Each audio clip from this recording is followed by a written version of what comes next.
સ્વાગત છે મિત્રો આજના નવા વિડીયોમાં. આજે આપણે 3 ઓગસ્ટના કરંટ અફેર્સનો અભ્યાસ કરીશું. તો ચાલો શરૂ કરીએ. પ્રશ્ન નંબર 1. પુરુષોની જુડો કોમનવેલ્થ ગેમ્સમાં ગોલ્ડ મેડલ જીતનાર પ્રથમ ભારતીય ખેલાડી કોણ બન્યું? જવાબ આવે હર્ષ સિંહ 60 કિલોગ્રામ કોમ્પિટિશનમાં. પ્રશ્ન નંબર 2. કોમનવેલ્થ ગેમ્સ 2026માં ભાલા ફેંક ભારતને ડબલ પોડિયમ કોણ જીત્યું? જવાબ આવશે નીરજ ચોપડા અને યશવીર સિંહ. પ્રશ્ન નંબર 3. મહિલા જુડોમાં ગોલ્ડ મેડલ કોણે જીત્યો? જવાબ આવશે અસ્મિતા ડે 48 કિલોગ્રામ કોમ્પિટિશનમાં. પ્રશ્ન નંબર 4. કોમનવેલ્થ ગેમમાં 2026માં ભારતે કુલ કેટલા મેડલ સાથે મેડલ ટેલીમાં ચોથું સ્થાન મેળવ્યું? જવાબ આવશે 39 મેડલ. તેમાં 13 ગોલ્ડ મેડલ, 17 સિલ્વર અને 9 બ્રોન્ઝ મેડલનો સમાવેશ કરવામાં આવે છે. પ્રશ્ન નંબર 5.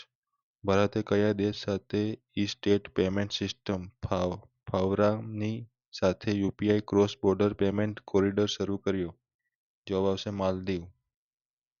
પ્રશ્ન નંબર 6. નવી દિલ્હી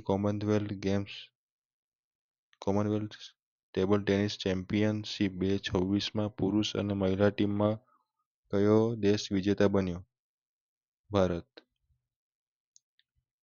પ્રશ્ન નંબર 7. ભારતીય ભૂવૈજ્ઞાનિક સર્વેક્ષણના પ્રથમ મહિલા મહાનિદેશક તરીકે કોને નિયુક્ત કરવામાં આવ્યા છે?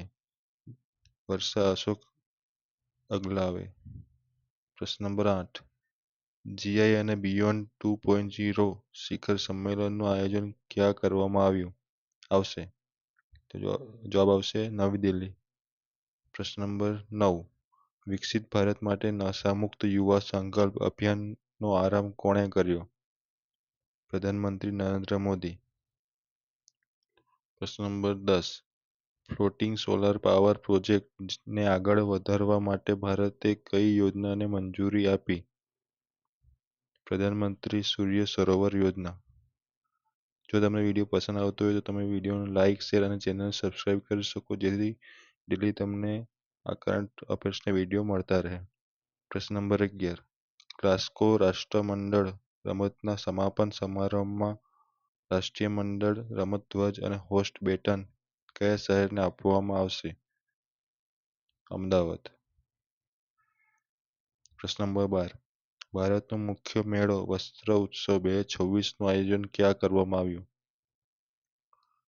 જવાબ આવશે ચેન્નઈ. પ્રશ્ન નંબર 13. કેન્દ્રીય નાણામંત્રી નિર્મલા સીતારમણને આયકર સિંધુ કાર્યાલય પરિસરનું ઉદ્ઘાટન ક્યાં કર્યું? મુંબઈ. પ્રશ્ન નંબર 14. પર્યાવરણ પ્રદર્શન સૂચક આંક 2026માં ભારતનું સ્થાન કયું છે? કેટલામું છે? 176મું. પ્રશ્ન નંબર 15.